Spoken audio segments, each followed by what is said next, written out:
Well, good morning, Flag Church. How are we doing this morning? We doing all right? Doing good. It's a good day. It's a good day. The sun's going to be shining. It's going to hit 67 degrees today, man. 67. I expect to see everybody with a good tan next Sunday. Hey, last Sunday, I appreciate the flexibility being gone and Anthony sharing the message. Took my wife to the Big 12 basketball tournament. So, okay, you play 3 times, win 2 times. I'll take it. I'll take it. So it was a good day. Anthony handed those cards out to you last week in his message about because Jesus loves. Got a text yesterday from someone that received one Friday at Mall Deli because somebody bought their lunch. Pretty cool. Pretty cool. So if you were here last Sunday, you know those cards that I'm talking about. I want to thank those that serve in the facility team that did all that stuff yesterday because I don't have those skills. I'm thankful for what they do. But I don't know if you've noticed recently, we've expanded our online broadcast. So if you're watching online, maybe you're on the church online platform or the Facebook Live, but in expanding that broadcast, they also expanded the number of cameras that we're using, including some of these cameras. So just to mess with them, I'm going to go ahead and stare at one of them right now. They're right in there because we make fun of this camera because we're pretty sure it gets Zeke's nose hairs when he's playing guitar. Pretty sure of that. But it's really expanded the outreach on the online, but it's also expanded the need for people. If you're someone that does not want to be on a platform speaking, but you'd be behind buttons, you may want to connect with some people who are serving in that area. So in this series, we've been trying to encourage everyone to read the 4 Gospels during this Lent season: Matthew, Mark, Luke, and John. And at least online, we have over 200 people that are moving forward with that. There's probably more.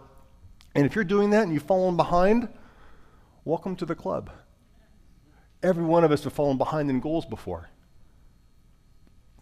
I would just encourage you to pick it back up. Doesn't matter how far behind you are. First time I read my Bible, the entire Bible, I've had one of those Bible in a year kind of things. I'm an overachiever. It took me a year and a half. Just keep going. I'd encourage you to pick it back up. I won't be able to finish by Easter. The goal is not, come on everyone, let's finish by Easter, come on. No, the goal is, let's have it be something that's normal in our life to be reading our Bible in a systematic, rhythmic way. Instead of, oh, I got a crisis, where's the Bible? Blow the dust off Bible, crisis. Let's have it be something that's natural for us. Instead of your kids looking at you going, Dad, why are you reading the Bible? Something bad happened? Yeah, let's not do that. Let's just make this part of our regular life. So I hope that you're following along with us. We've been starting the messages with this passage from the end of the Sermon on the Mount. Jesus gave a Sermon on the Mount. He taught this, and then he closed it with this. Therefore, everyone who hears these words of mine and puts them into practice is like a wise man who built his house on the rock. The rain came down, the streams rose. Yeah, Nebraska and St. Louis are feeling that, aren't they? The winds blew and beat against that house, yet it did not fall, because it had its foundation on the rock. But everyone who hears these words of mine and does not put them into practice is like a foolish man who built his house on the sand. And the rain came down, and the streams rose, and the winds blew and beat against that house, and it fell with a great crash. And this morning, as I was going over my notes again, literally in that space right over there where I pray, it hit me. Do you realize the similarities between the person who does what Jesus says and the person who doesn't do what Jesus says? There's a lot of similarities there. If you are someone who does what Jesus says, or you're someone who doesn't, it doesn't matter. The rain's still going to come down on you. The stream is still going to rise whether you obey Jesus or not. And the wind is going to blow and beat against your house, whether you ignore what Jesus says or whether you do what Jesus says. The difference is what happens to your house. And we want to help you be someone whose house stands when that happens and not falls. So we want to build our life not on body image or bank accounts, but building our life on Christ. Because the only certainty about our future is uncertainty. Yeah, emotionally, physically, financially, relationally. The only thing we can count on is that uncertainty will be there. And so in this series, we're trying to help our relationship with God's Word to reduce the intimidation with God's Word so that when we read it, we're not intimidated by it, but we can connect with it and raise that interaction, as well as increase our integrity so that when the wind does blow us around, we can stand. Because we can stand when the storm comes. So one of the things I want to talk to you today is a question that we all love to hear. Nearly everyone in this room, whether you're a child, an adult, you're elderly, you love to hear the question that says, what do you think about? But the only question better than that, because we generally love hearing our own voice, we love hearing our opinion, but the only question better than that is, would you like a free dark chocolate Kit Kat? I can't think of anything better than that. Can you? Can I get a witness in the house? Come on. All right. All of you that want white chocolate Kit Kat, there's a special spot for you in the corner. You can go stand there. But we love hearing our own opinion. Whether we want to share our complex thoughts on a difficult situation in society, or we just want to rant and rave about a pet peeve that we have. I can't believe you litter. Stop littering. Whatever your pet peeve might be. We love our opinion. So when someone asks us, what do you think? We're probably ready to tell them. And you probably have 4 people in your life right now that you wish they would ask you what you think, because you can't wait to tell them. But generally, the crazy thing is what we think usually doesn't really matter much, does it? What you think about things, has it ever changed things globally? Has your personal opinion ever actually changed the scope nationally? Has your opinion and what you think about something ever changed things totally locally? Man, has your opinion actually ever influenced where you went to lunch on Sunday? Sometimes our opinion, if we have no power, is just noise. Except when it comes to what we think about Christ. What do you think about Jesus? Whether you are a disciple of his or you're an absolute skeptic and doubter of his, what you think about Jesus matters. What you think about Jesus, who you think he is, will matter how you live. Whether you think he is who he says he is, whether you think he's a fraud, will influence how you live. It'll influence how you love. It'll influence how you spend. It'll influence how you relate. And your opinion about Jesus matters a lot to you, which is why when someone tells you what you have to believe about Jesus, you push back. Nearly everybody on the planet would if someone forced them to believe something. We want to make our own opinion up. So it's really important what you think about, because it will impact you. It will impact those around you. Your opinion about Jesus is really important to you, but apparently it's also important to him. In the scriptures, as he was doing his ministry, at one point there was 5,000 men listening to him, and they were hungry, and he fed them. So there's probably about 15,000 people there. That's a lot of people to have an opinion about somebody. A little bit time later, there's 4,000, and he fed them. And word got around. And the disciples, if Jesus is a rock star, and at this time he pretty much is, if people find out where he is, boom, there's a crowd. His disciples are the groupies. And you can't get close to the rock star unless you can get connected to those that are working behind the scenes. So the disciples are hearing everything. Hey, I think he's this. Hey, I think he's this. I think he's this. And at one point, Jesus actually asked them. And he said this, hey, guys. He got to the region of Caesarea Philippi, and he asked his disciples, who do people say the Son of Man is? What do the people say? What are you hearing? And the disciples probably breathed a sigh of relief. Oh, cool, that one's easy. We can answer that. We hear everything. We hear everything everyone's saying to us. We hear everything everyone's saying about him that they won't say to his face. We hear it all. And so they answered him, and they said this. Some say you're John the Baptist. You know, kind of like head reattached, reincarnated kind of thing. Pretty cool, huh? Some people think you're John the Baptist, Jesus. And there's some others, some of the other people, you know, but they think you're like Elijah, one of the best prophets. The prophet the Jews are expecting to come back first before the Messiah comes. They think you're Elijah. And Jesus, there's some others. This is such an easy question. Jesus, there's some others. They think you're just like one of the prophets. You're just another one in the line of the prophets, Jesus. So what if Jesus asked us that question in 2019 in Southeast Kansas? Hey, who do people say the Son of Man is? Again, we wouldn't hesitate, would we? We'd be very comfortable to answer that question. Hey, Jesus, thanks for asking, man. We can answer that for you. All we have to do is go to Facebook. We can find out. Some people think you're a good teacher, Jesus. They do. They do. Some people think you're an historical figure. Yeah, you're a person of history. Hey, Jesus, some people think you're an absolute myth. Yeah. Some people think you're a political revolutionary that got your stuff cut off before you really get moving forward. And some people think you're the Son of God. They do. They do. And then Jesus turns the heat up in the kitchen. I'm not real sure personally whether he really wanted to know what everybody else thought. It was a setup question. He was going to take them way beyond popular opinion. And he redirects it and puts it personal. Hey guys, thanks for answering the question. What about you? You. Who do you say I am? Who do you say I am? Not what does your pastor say about me? Not what does your great-grandpa, who was a preacher back in the day, say about me?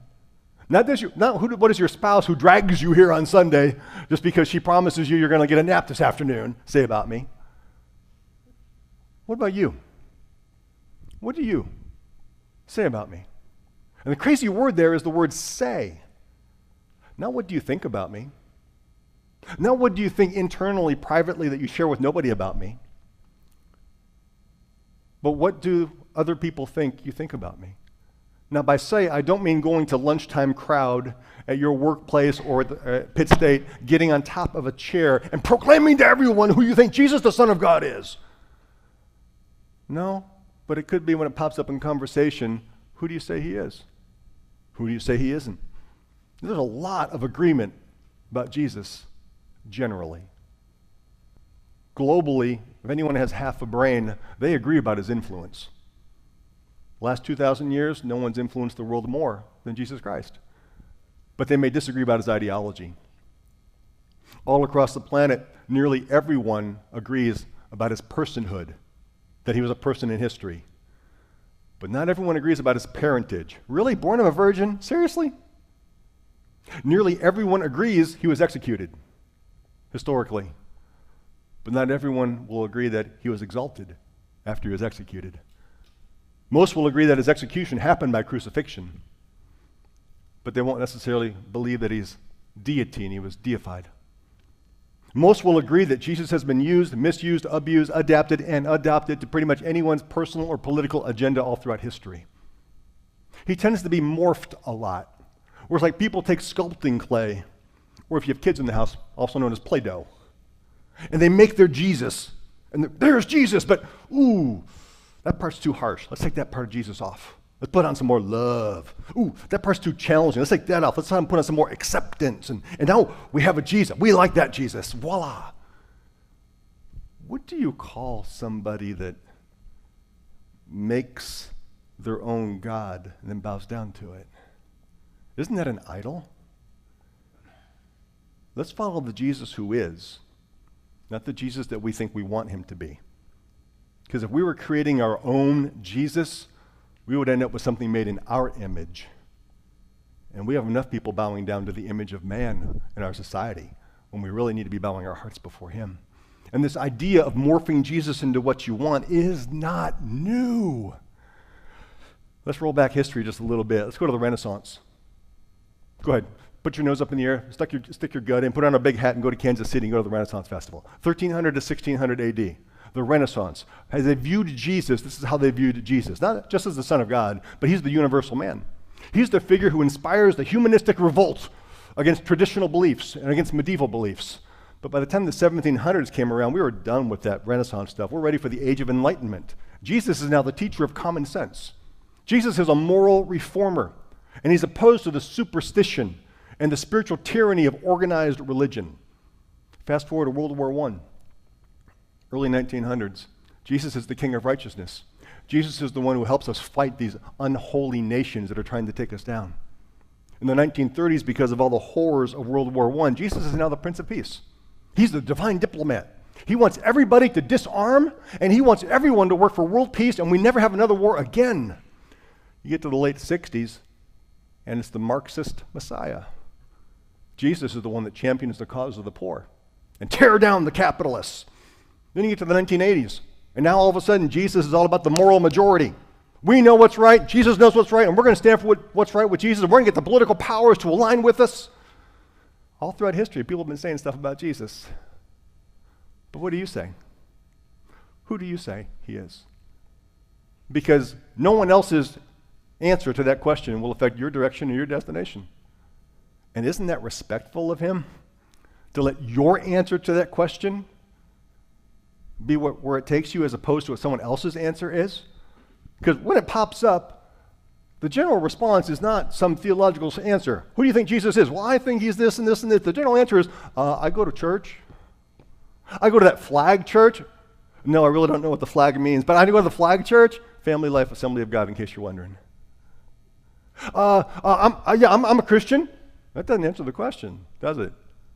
I believe in Jesus. That doesn't really answer the question, does it? Who do you say he is? Psst, Satan believes in Jesus. Who do you say he is? Who is he.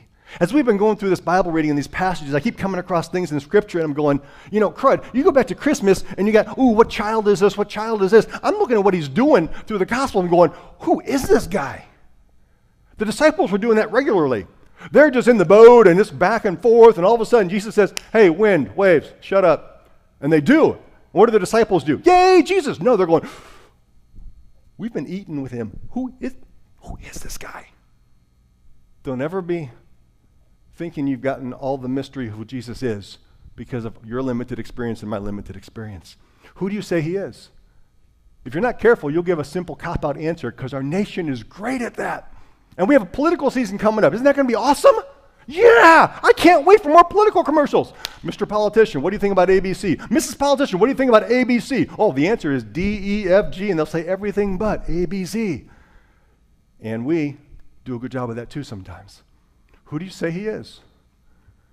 You're sitting in the break room, you're sitting somewhere around some other people, and there's some movie coming out that's talking about Jesus, and they go, hey, yeah, there's another dumb Jesus movie coming out, man. I can't stand those things. What do you think about that? Do you hesitate? You're at a family gathering and someone asks you at the family gathering, you still going to that church? You're not becoming one of those Jesus people, are you? Do you answer? Do you hesitate? You're connecting or sparring with somebody online and they're going, I'm sick of all these Christians and their Jesus, man. Jesus was all about love and acceptance. Don't you agree? Do you answer? Do you hesitate? Who do you say that he is? There's a reason we hesitate. And if you're someone that follows along with the notes or you're following along online, here's your first notes. The reason we hesitate is opinions have outcomes.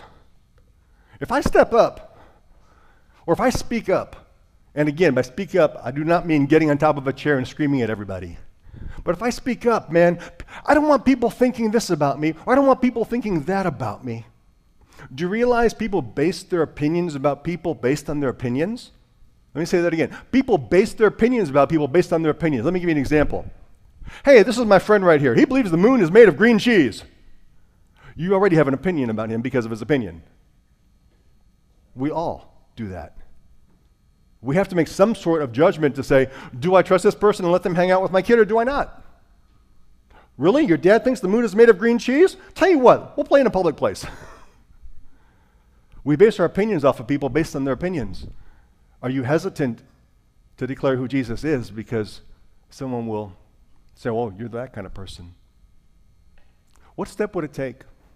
What step could you take to move past the hesitation stage? Some of you need to clue in right now because you've been coming for a while and you've been sitting in your chair, you've been enjoying the worship, you've been soaking up the goosebumps, but you've yet to get past the hesitation stage and get to the ignition mode. A new way of ignition, or if you're an old car person, ignition. And start moving forward about who you say Jesus is. Another reason we hesitate is beliefs are tied to behaviors. Beliefs are, man, if I step up about Jesus or if I speak up and I actually let someone know what I really think about who he is, I know that my life doesn't back it up. Yeah, I believe Jesus is that, but I still do this, I still do this. I don't want to, I'm trying to stop doing it, but I still do that. Because we know generally we don't respect people whose beliefs are over here, but their behaviors are over here. I mean, none of us do. Do you respect the politician who taxes yet avoids paying taxes? Do you respect the doctor who tells you about health but smokes 2 packs a day and is 150 pounds overweight? Do you expect the preacher who preaches about sin yet is committing adultery and looking at pornography? We have a disrespect and a disconnect for someone who says their belief is this, but their behaviors are there. Here's the caution, though. If you're not careful, you're going to wait till you get yourself all cleaned up and all perfect. Then you can say, okay, now I can go ahead and confess that I want to follow Jesus because now I finally got rid of all this stuff. You're never going to get there. None of us are going to get there. Remember, Jesus as an example will crush you. You can't live up to that. Jesus as a sacrifice will save you. That's what he came to be for us. If you're going to wait until your behaviors totally line up with who he is, it ain't going to happen. If he's willing to identify with you when you were still perhaps like me using his name as a swear word, If he was willing to identify with you then, for God demonstrated his love for us, that while we were still sinners, Christ died for us. If he's willing to identify with you when you were still a mess, don't you think he's willing for you to identify with him even if you're still getting some things together? What did he tell the thief on the cross next to him when he was dying? Hey, yeah, you can follow me, but first clean up your Instagram, man. It's nasty. No, I don't think so. Now he said, today you'll be with me in paradise. Today. Opinions have outcomes. Beliefs are tied to behaviors. Declarations need to be defended. Ooh, I hesitate when I talk about who Jesus is. I hesitate if someone asks me who Jesus is because, man, I'm going to have to answer their questions. I can't answer their questions. I don't know their questions. Where's Pastor when I need him? They're going to ask me what Jesus did from the age of 13 to 30. I don't know. They're going to ask me if Jesus actually had a last name. Is Christ his last name? I don't know. Is Christ his last name? They're going to ask me whatever happened to Joseph. Hardly anyone's going to ask you those questions. But sometimes we don't speak up because we feel inadequate or unqualified. Can I tell you something you're an expert on? You are an absolute expert on your own story. Nobody else can tell your story like you can. And nobody else can question your story. You're an expert on it. So if you get caught in a spot where you feel like you have to defend Jesus, stop. He can defend himself. You simply share your story. Man, this is what's happened with me and Jesus. This is what's different in me. I know you may not buy it, but I can tell you I'm living this. This is what's happened. This is what I feel. This is why I go to that church. This is what happens to me when I walk out. This is what's different about me. Yes, I'm going through I can't figure out why he dies in Matthew and he dies again in Mark. I'm still trying to figure that out, but you know what? This is what's happening in me. Nobody can argue with your story. Don't worry about defending them. Don't worry about defending them. Leave that to the Christian apologist. You, just share your story. Some reason we hesitate is declarations need to be defended. And lastly, and this may be the main one, we hesitate because convictions have consequences. And we know that. I wear one of my convictions on my hand. It's right here. It's on my left hand. It's this gold ring. It's a conviction that I have. It was a decision. It was a decision I follow through on. It's the most expensive thing I've ever done in my life. Can I get a witness from every married person in the room? And if you don't, you're going to get it later. So, cost me everything plus. I don't know how many other women were in the world on July 28, 1990, but I said no to every single one of them when I said yes to this one. For the record, there weren't any other women interested in me at that time. In case some of you were wondering, there were 3,000 women after him. No. But you can't leave your options open. No, your convictions will have consequences. This is a great limiter in my life. Emphasis on the word great. Because now I can focus. Because now we're going to have great value and depth instead of leaving all my options open. Do you like looking at the stars? Hardly any of you ever look at the stars. You know why? You don't have a telescope. All you can do is look at the sky. And what can you see? Everything but nothing. You need a telescope, a filter, a focus, a conviction. And if you have convictions you have not acted on, friend, you have wishes, not convictions. Convictions will be acted upon. What's your plan B if Jesus doesn't work out? If you have a plan B, he may not be your plan A. He needs to be plan A. Who do you say I am, is what he says to you. Say. Some form of public communication. Not just private, internal, keep it to myself. It's just between me and you, God, just between me and you. There's no one that had faith in the New Testament that was just between them and God. Nobody. Is your faith personal? Absolutely. Is it 100% private? That faith doesn't exist in the New Testament. So here's what I want to challenge you to do. If you're going to be someone who follows Christ, follow the Christ who is, not the Play-Doh or the sculpting clay version where you take off the parts you're not sure of, you don't like, and just take the parts that you like.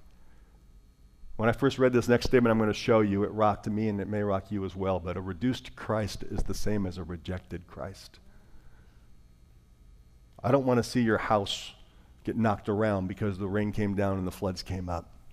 But to do that, you don't follow the Christ that you formed in your own image, and you follow the Christ that only agrees with you. If your Jesus always votes with you, there's something off. If your Jesus always agrees with you and never disagrees with you, y'all got the wrong Jesus. If Jesus is always saying this to you, that's right, you're right.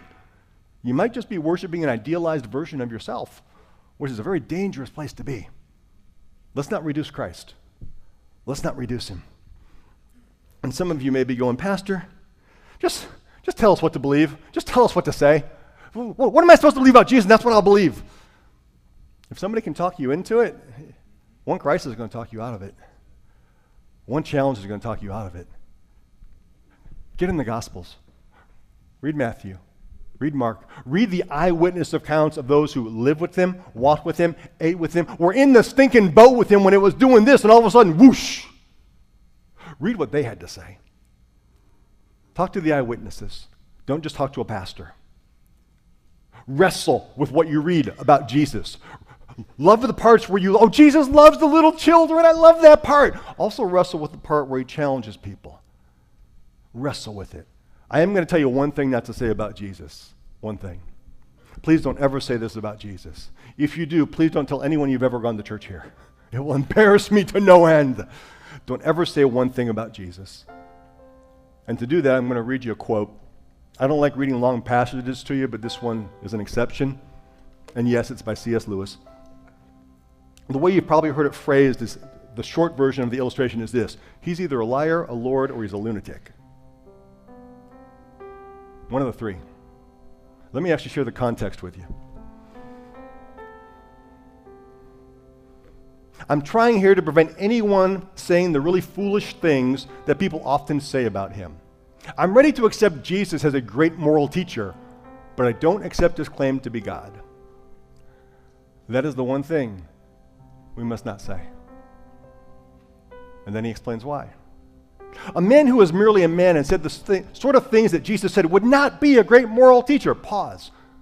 A great moral teacher does not say, I am the way, I am the truth, I am the life, no one comes to God except through me. That is not a great moral teacher. That is someone who thinks they're way something more than a great moral teacher. Back to the quote. He would either be a lunatic on the level with the man who says he is a poached egg, or else he would be the devil of hell. You must make your choice. Either this man was and is the Son of God, or else a madman or something worse. You can shut him up for a fool. You can spit on him and kill him as a demon, or you can fall at his feet and call him Lord and God. But let us not come with any of this patronizing nonsense about him being a great human teacher. He has not left that open to us. He did not intend to. Stand with me, would you?